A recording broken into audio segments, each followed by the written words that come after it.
I never thought I'd be the guy who walks away from a boss who gave him everything.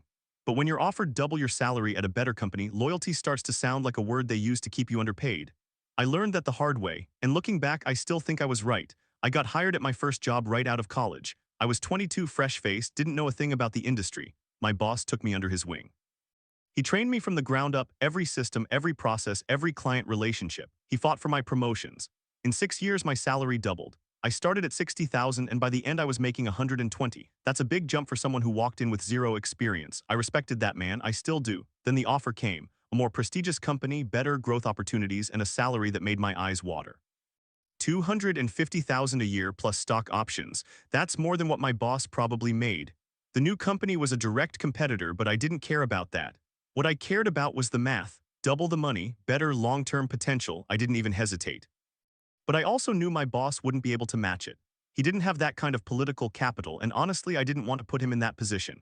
So I wrote my resignation letter, planned a smooth transition, and scheduled a meeting for a Tuesday afternoon. I thought I was being respectful by not asking for something I knew he couldn't give. I was wrong about how he'd take it. We sat down in his office, same chairs we'd used for 100 one-on-ones. I handed him the letter. He read it, set it down, and looked at me like I'd punched him. 6 years, he said. I gave you everything I had. I trained you. I promoted you. I protected you from the corporate nonsense. And this is how you repay me. I didn't scream. I kept my voice calm. I paid you back with my work every day. I gave this company everything I had for 6 years. We're even. Arguably, you got a bargain because I could have left 2 years ago for more money. He didn't like that. His face went red and he started talking about loyalty, about how it's a character flaw to just walk away, how this was a betrayal. I listened and I kept my cool, but inside I was thinking loyalty to a paycheck. To a company that would fire me in a heartbeat if the numbers didn't work.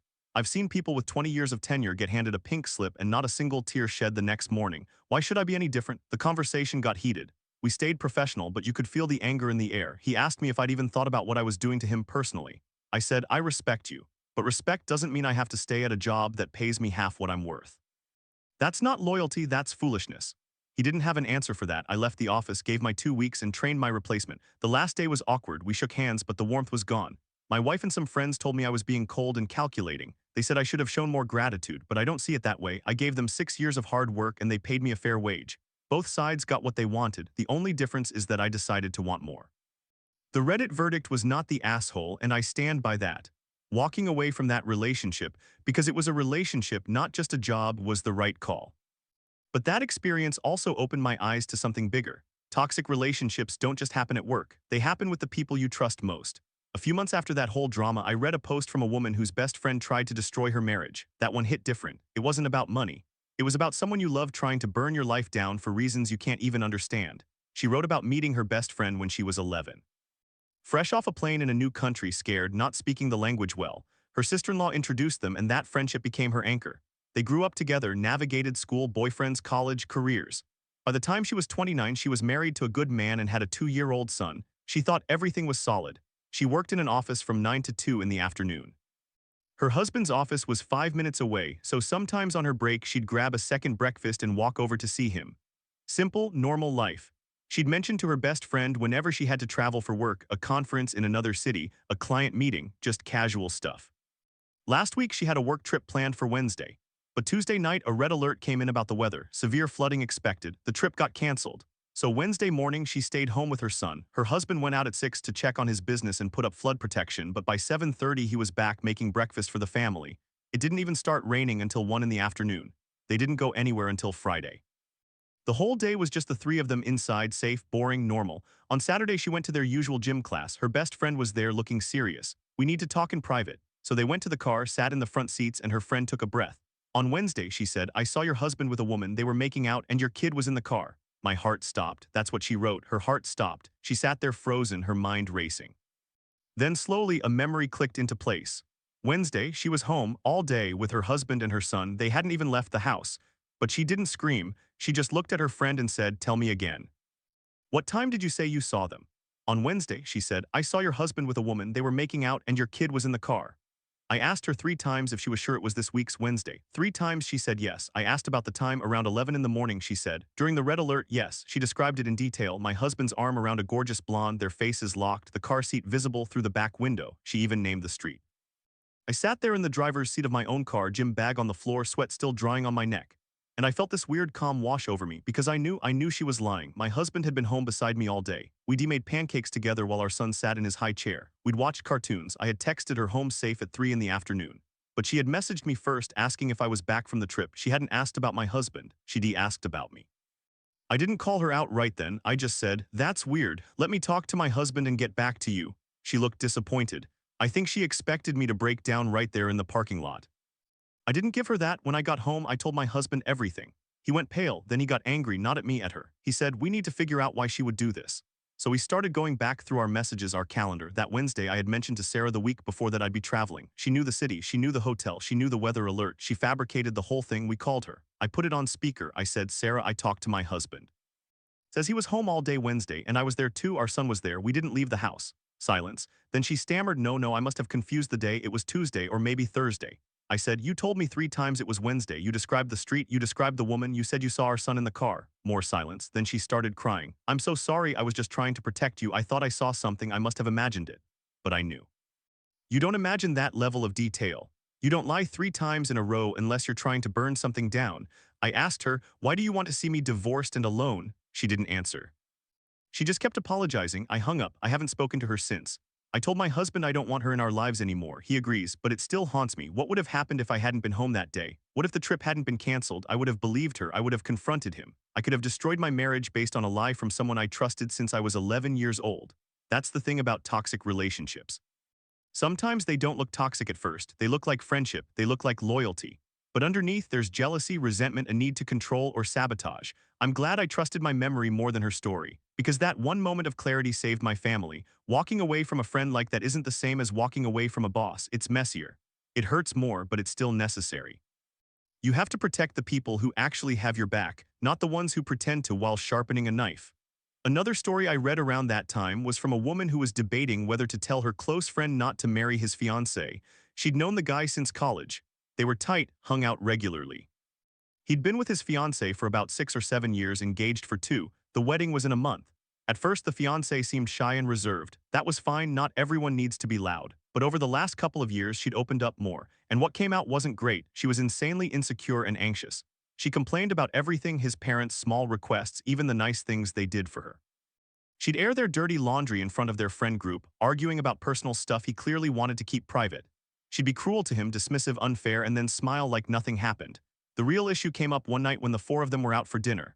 The fiancé mentioned something about their future and the guy looked at the floor. Later, in private, he told his friend that they had a fundamental disagreement about whether to have kids. He wanted them. She didn't. But she kept saying she might change her mind, and he was holding on to that hope. The friend wanted to say something. But how do you tell a guy you love who's about to marry someone that you think he's making a mistake? That his fiancé is selfish and emotionally draining, that a disagreement about kids is a deal-breaker. She wrestled with it for weeks. She talked to her own girlfriend. She read Reddit comments. Everyone said mind your business, but also if you care about him, say something before it's too late. I don't know what she eventually did. But I think about that situation a lot, because sometimes walking away from a toxic relationship means helping someone else walk away before they're trapped. It's not easy. It's not clean, but it's honest. Then there was the story that really broke me. A guy married to his husband for 3 years, together for 6. They had a 7-year-old son they'd adopted together. The husband was bisexual, had an ex-wife. The guy's family was homophobic and kept pushing him to get back with the ex. The husband's birthday party for their son turned into a nightmare when the mother-in-law invited the ex without telling anyone. The guy stayed calm for the kid's sake. But when he went inside to look for his husband, he found him in the old bedroom with the ex-wife taking their clothes off. He didn't scream. He just left, went back to the party, helped cut the cake. His husband and the ex came out later, and the husband had the nerve to say he was disrespectful for cutting the cake without him. The guy responded, "I'm sorry, I just thought you'd be too busy getting into your ex-wife's pants." And then he took their son and left. That one hit me hard because it's not just a boss or a friend, it's the person you married, the person you chose to build a life with, and they throw it away for a quick fuck with their ex in their childhood bedroom. The guy didn't scream. He didn't cry, he just walked away. That's the strength I want to have. So yeah, I've walked away from a boss who demanded loyalty I couldn't afford. I walked away from a best friend who tried to burn my marriage down. I've watched others walk away from fiancés and husbands who didn't deserve them. And every time it's the same lesson: loyalty is earned, not owed. And sometimes the only healthy thing to do is leave. That's not the only kind of walking away, though. Sometimes it's about a job you gave everything to. I read about a guy who worked at his first job for 6 years. They trained him from ground zero, taught him everything. His boss was great, fought for his promotions, doubled his salary over that time. But then he got an offer from a more prestigious company with better growth and double the salary. We're talking 120,000 jumping to 250. Stock options, the whole package. He didn't think twice. He knew his old boss couldn't match that. Hell, the new comp was probably more than his boss's salary. So he gave his notice, laid out a transition plan, tried to be respectful. But his boss was devastated, angry. They stayed professional, but it got heated. The boss questioned his loyalty like it was a character flaw, and the guy said exactly what I've always thought. I paid you and the company back with my hard work. We're even. Arguably, you got a bargain because I could have jumped ship 2 years ago. He didn't say that last part out loud, but he wanted to. His wife and some friends called him cold, calculating. They said he should have shown more loyalty because the company gave him so much. But he posted on Reddit asking if he was the asshole. The verdict came back, not the asshole. And reading it, I felt that, because loyalty to a job, what does that even mean? Companies hand out pink slips after 2 decades and don't shed a tear. You give them your best years and they'll replace you by Monday. Walking away for double the money isn't disloyal, it's smart. It's taking care of yourself. I thought about that when I left my own boss. I wasn't doubling my salary, but I was leaving a place where I'd been underpaid and overworked for years. My boss was nice enough, but nice doesn't pay rent. She cried when I gave my notice, said she thought we were a family. I said families don't expect you to stay for less than you're worth. She didn't talk to me after that, but I slept better. Sometimes the people who accuse you of disloyalty are the ones who benefit from your silence. They want you to stay small so they can feel big. Walking away isn't just about the money, it's about refusing to be a doormat. Then there was the story that kept me up at night, the one I mentioned earlier about the husband and the ex-wife. That guy's update came out a few weeks later. He'd found out more. After he took his son and left the birthday party, he stayed at a hotel. His husband kept calling, texting, begging him to come home. Said it was a mistake, that Allison meant nothing, that his family pressured him. The guy ignored it. He filed for divorce, but during the divorce proceedings, the truth came out. Allison had a 14-year-old daughter, a daughter from a previous relationship, and it turned out that Peter, the husband, had been sleeping with Allison for years, not just that one time. He'd been having an affair since before they adopted Jack. And worse, Allison's daughter, she was Peter's biological child. He'd gotten Allison pregnant when they were still married, and she'd hidden the pregnancy, given birth, raised the girl as her own from a previous relationship. The guy's mother-in-law had known, the whole family had known, they'd been covering it up. The guy posted an update saying he felt sick, that his 7-year-old son had a half-sister he'd never known about, that his husband had been lying to him for their entire marriage. That the ex-wife had been sneaking around, bringing the daughter over, pretending she was just a friend's kid. And the guy had believed it. He said he didn't scream, he just sat in his car and cried for an hour. Then he called his lawyer and told her to push for full custody. He never wanted to see Peter again. Reading that, I realized walking away from a toxic relationship isn't always a single event, it's a process. You think you've left, but then new information comes out and you have to leave all over again. The betrayal doesn't stop just because you're gone. It echoes. I think about that guy a lot. How he stayed calm at the party, put his son first. How he found the strength to walk out when his husband was right there, still smelling of her. How he didn't scream or throw things, he just left. That's not weakness, that's the hardest kind of strength. And it reminded me of something else I read, a post from a woman whose best friend tried to sabotage her marriage by making up a story about her husband cheating. She didn't scream either, she asked questions, she trusted her own memory. And when the lie fell apart, she walked away from a friendship she'd had since she was 11 years old. That's what I'm learning. Loyalty is earned, not owed. And sometimes the only healthy thing to do is leave, whether it's a boss, a friend, or a spouse. You don't owe them your silence. You don't owe them your pain, you owe yourself the chance to start over. But let me go back to that best friend story because it deserves more attention. The one where the friend tried to make the victim think her husband was cheating. That post was from a woman who'd known her best friend since she was 11 years old.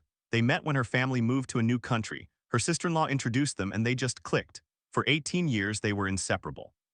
Same age, same city, overlapping friend groups, but separate enough to have their own lives. She was 29, married to a guy she'd been with since she was in her early 20s. They had a 2-year-old son. Life was busy. She worked in an office from 9 to 2 most days with a 30-minute break she'd use for a second breakfast. Sometimes she'd walk 5 minutes to her husband's office. Sometimes she'd hit a cafe. Her best friend, Sarah, knew her schedule. She'd mention work trips casually like, oh, I have to go to another city next Wednesday. Just small talk. That Wednesday, there was a red alert for flooding. Severe weather warnings, the whole city bracing. Her work trip got canceled. She stayed home with her toddler while her husband went out at 6 in the morning to secure his business, put up flood barriers. By 7:30, he was back making breakfast. It didn't even start raining until 1 in the afternoon. She and her husband and their kid just hung out, didn't leave the house until Friday. Then Saturday comes, she and Sarah go to the same gym class. After class, Sarah pulls her aside, says they need to talk in private. They go to her car and Sarah drops this bomb. On Wednesday, I saw your husband with a woman. They were making out. Your kid was in the car. The woman froze, her brain short-circuited, but then slowly she remembered. She'd been home with her husband all day, her kid never left the house. She asked 3 times if Sarah was sure it was this Wednesday. Sarah confirmed 3 times. She asked the time, about 11 in the morning. She asked if it was during the red alert. Sarah said yes. She asked if she was 100% sure. And Sarah launched into this detailed description, her husband making out with a gorgeous blonde Barbie lookalike in a parking lot, the toddler watching from the car seat. The woman didn't scream, she didn't cry. She just said, "That's weird because I was home with him all day, we didn't leave the house." Sarah's face went pale, she started backpedaling. Maybe it was a different day, maybe I got the dates mixed up. But the woman had already pulled up her texts. She showed Sarah the cancellation notice from Tuesday night, showed her a photo of her husband making pancakes at 7:30 Wednesday morning. The lie fell apart in seconds. The next day, the woman texted Sarah, "Why did you do that?" Sarah claimed she was just trying to protect her, that she must have misremembered. But she also slipped and said, "I just thought if you saw the message first, you'd believe me before he could gaslight you." That sentence gave it away. Sarah had planned it. She wanted the woman to think her husband was cheating, to confront him, to blow up her marriage. Why? Maybe jealousy, maybe loneliness. Maybe she wanted the woman to be a single mom so they could travel together, hang out more. The woman's real husband was a solid guy, a good dad. Sarah didn't have that, so she tried to tear it down. The woman cut her off, blocked her number, unfriended her, told their mutual friends what happened. Some didn't believe it. Sarah would never do that, they said, but the woman knew what she heard, what she saw. She walked away from an 18-year friendship without looking back. I read that and thought, that's exactly the kind of walkaway I need to learn. No drama, no screaming match, just facts, just trust in your own memory. She didn't doubt herself for a second. She knew she was home that day. She knew her husband was with her. And she knew that anyone who would make up a story like that was not a friend. That's the thing about toxic relationships. They don't always come with bruises or screaming fights. Sometimes they come with a concerned face and a "I'm just looking out for you." The poison is hidden inside a hug, and you have to be willing to see it for what it is, even when it hurts. Another story that stuck with me was from a woman who had a close friend named Mark. They'd known each other since college. Mark was getting married in a month to a woman named Laura, his fiancée of 6 years. At first, everyone liked Laura. She was shy, reserved, seemed like a good match for Mark, who had a strong personality and could be a bit domineering in arguments. But over the last 2 or 3 years, Laura had opened up. And with that opening, a lot of ugly stuff came out. The woman's girlfriend, Julie, became close with Laura. The four of them hung out regularly and they started noticing problems. Laura was insanely insecure and anxious. She complained constantly about wedding details, small requests from Mark's parents, even the nice things they did for her. She'd air their dirty laundry in front of friends, argue with Mark about deeply personal stuff while everyone else sat there awkwardly. She'd be cruel to him, cutting remarks, passive-aggressive jabs, and underneath all of it, there was a fundamental disagreement that they'd apparently been sweeping under the rug for years. The woman never said exactly what the issue was in her post, but she hinted. Something like whether to have kids, or maybe something even more fundamental. She said it was a deal-breaker level disagreement. Mark was firmly on one side, Laura was firmly on the other, and neither would budge. The wedding was a month away, invitations sent, deposits paid. The woman was tormented. Should she say something to Mark? She cared about him. She didn't want to see him trapped in a miserable marriage, but she also didn't want to be the person who sabotages a wedding. She talked to Julie, to other friends. Some said, "Mind your business." Others said, "If you really care, you have an obligation to speak up before he signs the papers." She posted on Reddit asking for advice. The comments were mixed. Some people called her exhausting. Some said they didn't like any of the people involved. But a lot said, if you know they're fundamentally incompatible, say something. It might save him years of pain. I never saw an update. I don't know if she told him. I don't know if they got married or called it off. But I think about that situation a lot, because sometimes walking away isn't about your own relationship. It's about helping someone else see the red flags before it's too late, and that's a different kind of hard. You risk losing a friend either way. That story hit close to home for me. I've been on both sides. I've had friends warn me about toxic partners and I didn't listen. I thought they were jealous, meddling. Turned out they were right. And I've also been the one who watched a friend marry the wrong person and said nothing. That guilt lingers. So when I read about that woman torn between loyalty to her friend and the truth she could see, I felt it. She was walking a tightrope. And sometimes the only way to stay sane is to walk away from the rope itself. Leave the situation. Let people make their own mistakes, but if you care, you have to try. I still don't know if I'd have the courage to say something. But I know I'd rather be the person who tried and was rejected than the person who stayed silent and watched a friend drown. That's what I'm taking from all these stories. Walking away isn't just one big dramatic exit. It's 1,000 small decisions. Leaving a job that demands loyalty but pays peanuts. Cutting off a friend who lies to your face. Speaking up when you see someone about to make a terrible mistake. Staying calm when your husband cheats on you at your son's birthday party. Trusting your memory when someone tries to rewrite your reality. Every single one of those is an act of self-respect, and every single one hurts. But the alternative, staying, pretending, accepting less than you deserve, that hurts worse. I know because I've done it. I stayed at jobs that drained me. I stayed in friendships that made me feel small. I watched people I loved marry people who were wrong for them and said nothing. And on the other side of all that staying, I didn't find peace. I found resentment. Walking away is a muscle. You have to exercise it. The first time feels like breaking a bone. The second time, it's a sprain.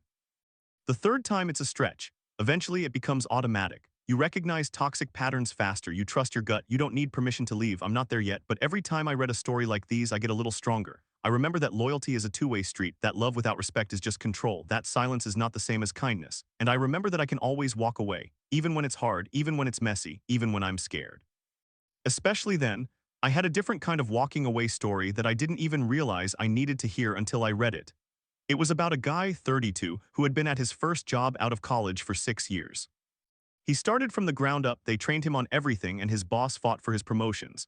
In those 6 years, his salary doubled from 60 to 120,000. That's a big deal for a kid fresh out of school. He respected that boss, thought of him as a mentor even. Then he got an offer from a more prestigious company. Double the salary, 250,000 plus stock. That's the kind of money that changes your life, pays off your parents' mortgage, sets up your kid's college fund. He knew his old boss couldn't match it. The new comp was partially stock in the new company, and the salary was probably more than the boss himself made. So he didn't even ask. He just wrote up his transition plan, gave his notice, and sat down to explain. The boss was devastated, angry. He didn't yell, but it got heated. He questioned the guy's loyalty like it was a character flaw, like he owed something more. The guy said, "I paid you and the company back with my hard work. We're even. If anything, you got a bargain because I could have jumped ship for more money 2 years ago." He didn't say that last part out loud, but he thought it. His wife and some friends called him cold, calculating. They said he should have shown more loyalty because the company gave him so much, but the guy didn't buy it. He'd seen people walk out the door after 2 decades with a pink slip and no one shed a tear the next morning. What does loyalty to a job even mean? You give them your time, your skills, your energy. They give you a paycheck, that's the deal. He wasn't a slave, he wasn't a child, he was an employee. I read that and thought, yeah. That's the same kind of toxic relationship, just wearing a suit. People tell you you're supposed to be grateful, to stick it out because they gave you a chance. But they didn't give you anything, you earned it, and when you leave, they'll replace you in a week. I walked away from a job like that once. I felt guilty for months. His story made me realize I shouldn't have. Another story, this one was brutal, and it's still ongoing, I think. A guy, 27, married to his husband Peter, 37. They'd been together 6 years, married 3. Peter had an ex-wife, Allison, same age as him. He was bisexual and the guy had no problem with that. His problem was Peter's family. They were homophobic, always telling Peter he should get back together with Allison. They had a son, Jack, 7, adopted after the marriage. The guy loved that kid like he was his own. For Jack's birthday, they went to Peter's family's town. The mother-in-law invited Allison without telling anyone. She showed up in the middle of the party. The guy didn't want to ruin Jack's day, so he stayed quiet, kept playing with the kids, cutting cake, opening presents. Then he noticed Peter and Allison were missing. He went inside, looked around, found them in Peter's old bedroom, taking their clothes off. He stood there for a second, frozen, then he walked out, went back to the party, smiled, cut the cake, waited until guests started leaving. That's when Peter and Allison came back downstairs. Peter pulled him aside and said, "You shouldn't have cut the cake without me, it was disrespectful." The guy looked at him and said, "I'm sorry, I just thought you'd be too busy getting into your ex-wife's pants." Peter went quiet. The guy took Jack and left for the hotel, put Jack to bed, and then the text started. Peter begging, Allison saying it was a mistake. Then later that night, she showed up at the hotel room, told the guy, "You don't understand our connection, we have a history, you're just a phase." He didn't scream, he didn't cry, he just said, "Get out or I'll call the cops." She left. The next day, he took Jack and went back home, started talking to a lawyer. Peter came back a day later, crying, apologizing, said Allison meant nothing, that he was drunk, that it was the stress of the family. The guy didn't buy it. He found out later that Peter had been in contact with Allison for months, emotional affair at least. The family had been pushing it, and then he found out something that made him sick. He hired a private investigator because Allison had a past. She was older than Peter, and when they first got together, she was 30 and he was 23. That's a gap, but not illegal. But the investigator found evidence that Allison had been grooming Peter since he was a minor. They'd met when he was 7. She was 24, and she'd waited until he turned 18 to start a relationship. The guy realized his husband had been a victim. That didn't excuse the cheating, but it explained the hold she had on him. He filed for divorce. Peter begged for a second chance, promised therapy. The guy said no. He said, "I can't trust you, and I can't raise our son around her. You need to deal with your trauma, but I can't be your support system while you do it. I have to protect Jack." That story wrecked me, not just because of the betrayal, but because of the slow burn realization of how toxic the whole situation was. The family that never accepted him, the ex-wife who never let go. A husband who was broken by something that happened before he even knew how to defend himself.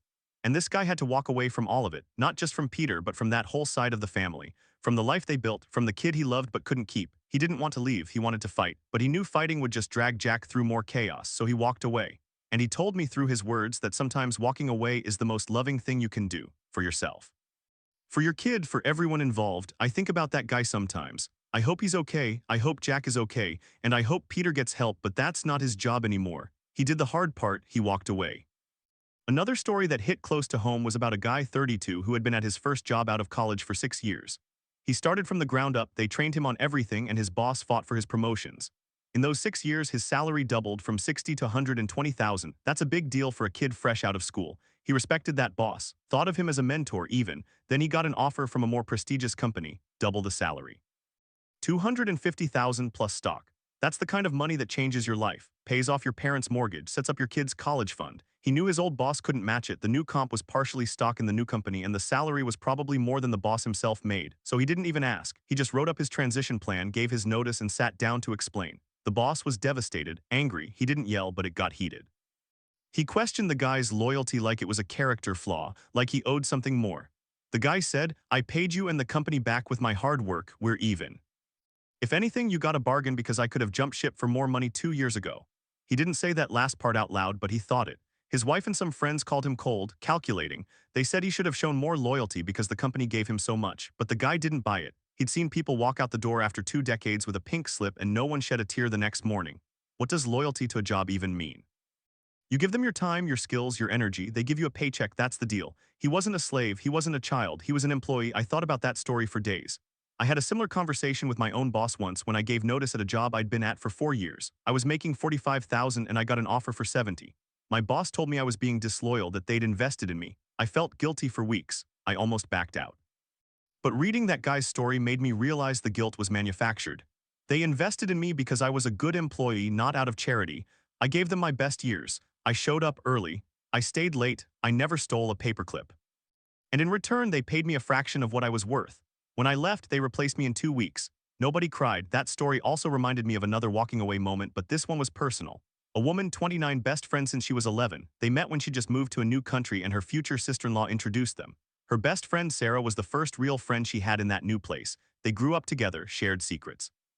Went through breakups, family drama, everything. She married her husband when she was 26. They had a 2-year-old. Life was good. She worked in an office from 9 to 2, took a 30-minute break for a second breakfast, and sometimes walked to her husband's office, which was 5 minutes away. Sometimes she worked out of town, and she'd mention it to Sarah in casual conversations. One week she had a work trip planned for Wednesday. But Tuesday night, a red alert came through about the weather. The trip was canceled. She stayed home. Her husband went out at 6 in the morning to close his business and put up flood protection. By 7:30, he was back home making breakfast. It didn't start raining until 1 in the afternoon. They stayed home until Friday. Saturday, she went to her gym class with Sarah. After class, Sarah said they needed to talk in private. They went to her car and Sarah told her, "On Wednesday, I saw your husband with a woman. They were making out and your kid was in the car." She said she froze, but then she remembered. Wednesday, she was home with her husband all day, the entire day. He never left. She asked Sarah 3 times if she was sure it was Wednesday. Sarah confirmed it 3 times, asked for the time. Sarah said about 11 in the morning, asked if it was during the red alert. Sarah said yes. Then Sarah launched into this elaborate description of her husband making out with a gorgeous blonde Barbie lookalike in a parking lot, details about the car, the clothes, the way they were standing. She didn't scream, she didn't cry, she just said, "Okay, thanks for telling me." She drove home. She told her husband. He was confused, then angry, then horrified. They sat down and mapped out their entire Wednesday, every hour. He'd been home with her and their kid. He'd made pancakes for breakfast. They'd watched the news about the flood warnings. He'd napped on the couch while she played with the toddler. There was no window, no opportunity, none of it happened. She called Sarah the next day, asked again if she was absolutely sure. Sarah doubled down. "I saw them. Your husband is cheating on you. I'm telling you this because I love you." She said, "Sarah, I was home with him on Wednesday. I never left. He never left. We were together the entire time." There was a pause. Then Sarah said, "Maybe it was a different day." "It wasn't a different day. You said Wednesday. You said 11 in the morning. You said during the red alert. You gave me a full description. None of it happened." Sarah started crying, said she must have misremembered, that she was just trying to protect her. Then she said, "I don't know why you're so defensive. Maybe you're in denial." That's when everything changed. She didn't yell. She just said, "I'm not in denial. I'm looking at you and realizing you lied to me. You tried to destroy my marriage. I need to know why." Sarah never gave a real reason. She stumbled through explanations, said she thought she saw something, said she was confused. Said she was stressed. The woman hung up. She blocked Sarah on everything. She told her husband the full story. They talked about it for weeks. She cried, she grieved, she lost her best friend, she never got closure, she never found out why Sarah did it. Maybe jealousy, maybe loneliness.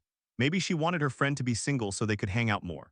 Some of the comments on the story said Sarah probably thought being a single mom would mean more free time for trips and girls' nights. But that doesn't make sense. It's not like she was getting free babysitting. It was just cruelty for no reason. That story stayed with me because it showed how walking away doesn't always look like a dramatic confrontation. Sometimes it's just a quiet realization during a phone call. Sometimes it's blocking a number and crying in the shower. Sometimes it's losing someone you've known for 18 years because they tried to burn your life down. The woman ended her post by saying she still didn't know why Sarah did it, but she knew one thing for sure: she could never trust her again. And she wasn't going to waste another second trying to figure out the motive. She walked away. She didn't look back. I think about that a lot. The not knowing. I have my own Sarah, a friend from college. We were inseparable for a decade. Then she told a mutual friend that my partner was cheating on me based on nothing but a picture she saw on Instagram of him standing next to a female coworker at a work event. She didn't ask me, she didn't check, she just started a rumor. By the time I found out 6 other people had heard it, I confronted her. She said she was just looking out for me. I said, you could have asked, you could have given me the benefit of the doubt, you chose the worst interpretation. We haven't spoken in 3 years. I still don't know if she was jealous or bored or just a bad friend, but I know I'm better off without her. Walking away from a friendship is weird because there's no legal process, no paperwork, no formal goodbye. You just stop calling, stop texting. You let the silence grow until it's too awkward to break. And one day you realize you haven't thought about them in months. That's the moment you know you did the right thing. I had a different story I needed to hear, and it came from a woman who wondered whether to tell her close friend not to marry his fiancé. She knew Mark from college. They were close. Mark was engaged to Laura, who he'd been with for 6 or 7 years, engaged for 2. The wedding was a month away. For the first few years, she had no problem with Laura. She seemed shy, reserved, a little quiet for their loud, argumentative friend group, but fine. Mark had a strong personality, intellectually intense, argumentative. He sometimes ran roughshod over Laura and she felt a little bad for her. But then Laura opened up. She got closer to the woman's girlfriend, Julie. They all started hanging out regularly, and as she got to know Laura better, she saw the cracks. Laura was insanely insecure and anxious. She complained constantly about minor wedding details. She trashed Mark's parents for doing nice things for her. She aired their dirty laundry in front of friends, arguing about personal stuff that Mark clearly wanted to keep private. She was cruel to him, unfair, in front of everyone. And then there was the fundamental issue. Mark wanted kids, he was firm on it. He needed a partner who would at least consider it. Laura was also firm, she didn't want kids, and she had a history of lying about her stance to keep the relationship going. The woman didn't know what to do, she asked for advice. Most people told her to stay out of it, that it wasn't her place, that the wedding was too close, that she'd lose a friend either way. But a few people told her the truth. She might be the only person in Mark's life who could tell him the ugly truth before it was too late. Before he married someone who would resent him or who he would resent. Before they had kids he wanted and she didn't, or no kids and he spent his life wondering. I don't know what she decided. The post was from Tuzi Arunafer. I never found an update, but I think about that dilemma, the cost of speaking up versus the cost of silence. The way we lie to ourselves and call it loyalty. That's the thing about walking away. Sometimes you have to walk away from your own silence, your own fear of conflict, your own desire to be liked. You have to walk away from the comfortable lie and step into the painful truth. I've been trying to do that more. To tell people the hard things before it's too late. To stop being the person who smiles and nods and then goes home and cries. To recognize that loyalty is not the same as enabling and love is not the same as letting someone drown because you're afraid of making a scene. I don't have it all figured out, but these stories, they've started to reshape the way I see my own life. They've made me braver, made me realize that walking away is not a failure. It's the most honest thing you can do. And the sooner you do it, the sooner you can find the people, the jobs, the lives that actually deserve you. I remember another story that hit different. It was about a guy who'd been at his first job for 6 years. They trained him from the ground up. He had a boss who fought for him, got him promotions, doubled his salary over that time. But then he got an offer from a more prestigious company with better growth and double the pay. We're talking serious money, 120,000 jumping to 250,000, stock options in the new company. The salary alone was probably more than his old boss made. He didn't even ask his boss to try to match it. He knew it was impossible, so he just gave his notice and a transition plan, professional, respectful, but his boss was devastated, angry. They had a heated discussion and his boss questioned his loyalty like it was some kind of character flaw. The guy said, I paid you and the company back with my hard work. We're at least even. Arguably, you got a bargain because I could have jumped ship 2 years ago. He didn't say that last part out loud, but he thought it. His wife and some friends told him he was being cold and calculating, that he should have shown more loyalty because the company gave him so much. But he saw it differently. He knew his worth. He'd watched people walk out the door after 2 decades with a pink slip and no one shed a tear the morning after. So what the hell was loyalty to a job supposed to mean anyway? That story stuck with me because I'd been in a similar spot. I worked for a small company for 4 years. My boss was a good guy, really invested in me. I learned everything there, but I got an offer from a competitor for almost double the pay. I was scared to leave because I felt guilty, like I owed them.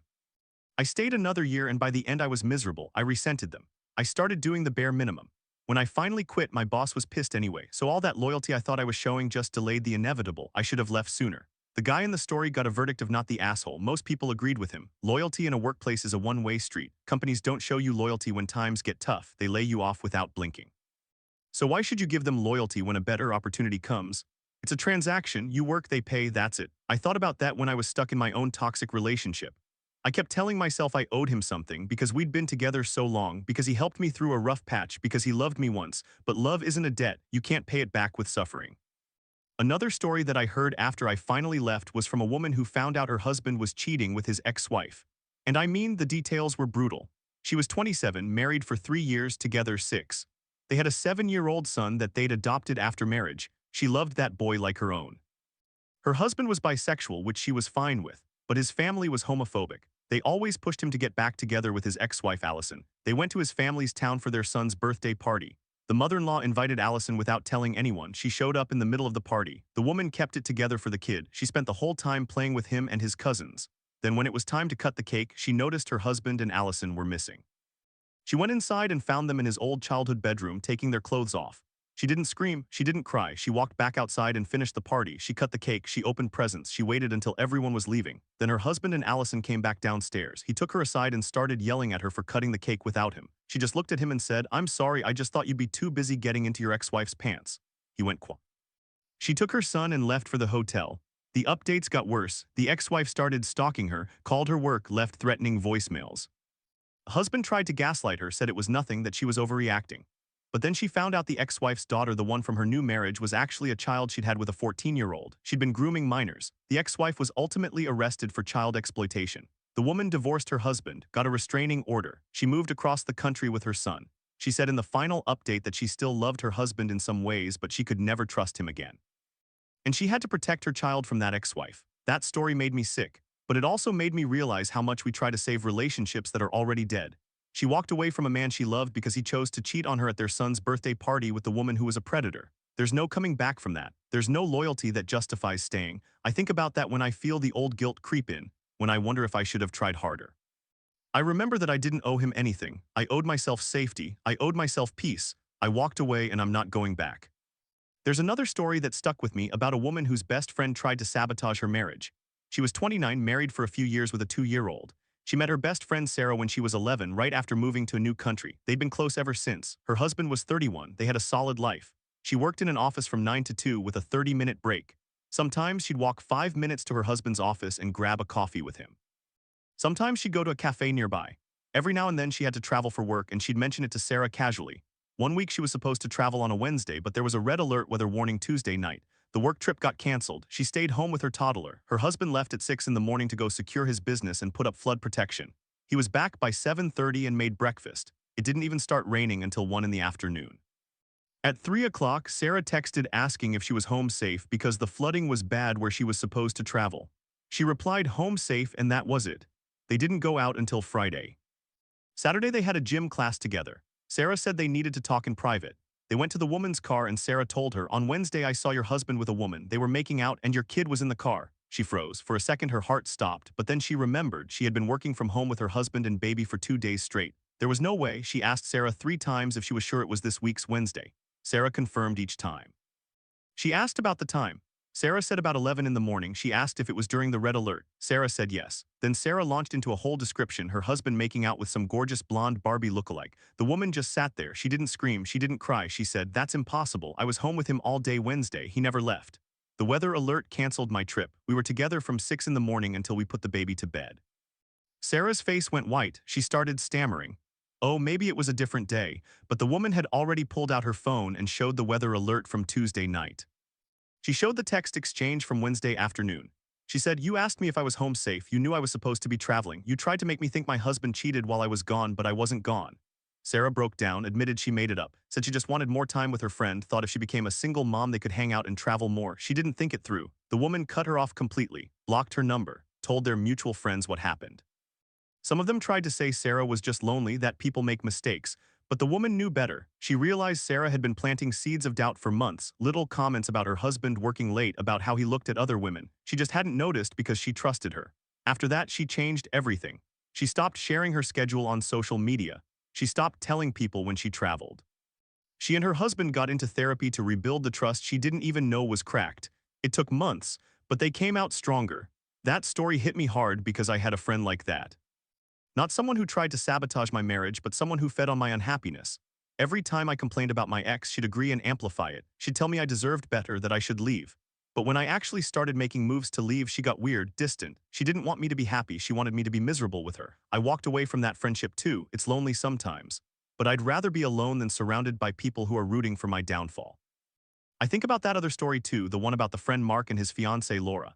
The woman who posted that one was 30, considering whether to tell her close friend Mark that he shouldn't marry Laura. They'd been together 6 years, engaged 2, wedding in a month. At first, Laura seemed shy and reserved, but over time she opened up and it turned out she was insanely insecure and anxious. She complained about everything, his parents' small requests, nice things they did for her. She aired their dirty laundry in public. She was cruel to him in front of friends. And they had a fundamental disagreement about a core issue: kids. Mark wanted them, Laura didn't. And she'd been lying about it for years to keep him. The woman didn't know what to do, she asked for advice. Most people said stay out of it, but a few said she might be the only one who could tell him the truth before it was too late. I don't know what she chose. That post was from 2014, no update. But I think about it all the time, the cost of speaking up versus the cost of silence. I've been trying to learn that lesson. To walk away from my own fear and tell the hard truth before it's too late. Because staying silent is its own kind of poison, and I've drunk enough of that to last a lifetime.